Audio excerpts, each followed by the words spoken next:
Kung na-invite na ka sa content monetization, makita ni mo ni kana atong basahon ha. You're invited to use licensed music with content monetization. Pasabot nga pwede na ta mo gamit og mga music. Ang pangutana, safe ba kaha ni mo gamit na ta og music dili ba kaha ta mo copyright? Ang akong igatubag ana, no, di gyapon ta safe.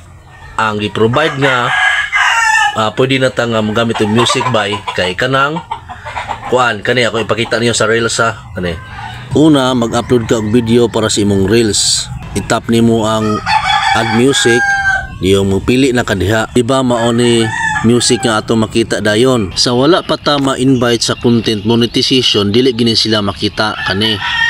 Kung gusto kang mo gamit og music nga dili ka makopyright, kani mo'y pangita abay ang royalty free. Pero kung mangita ka og music nga nindot, ari gyud ka mamili sa revenue sharing.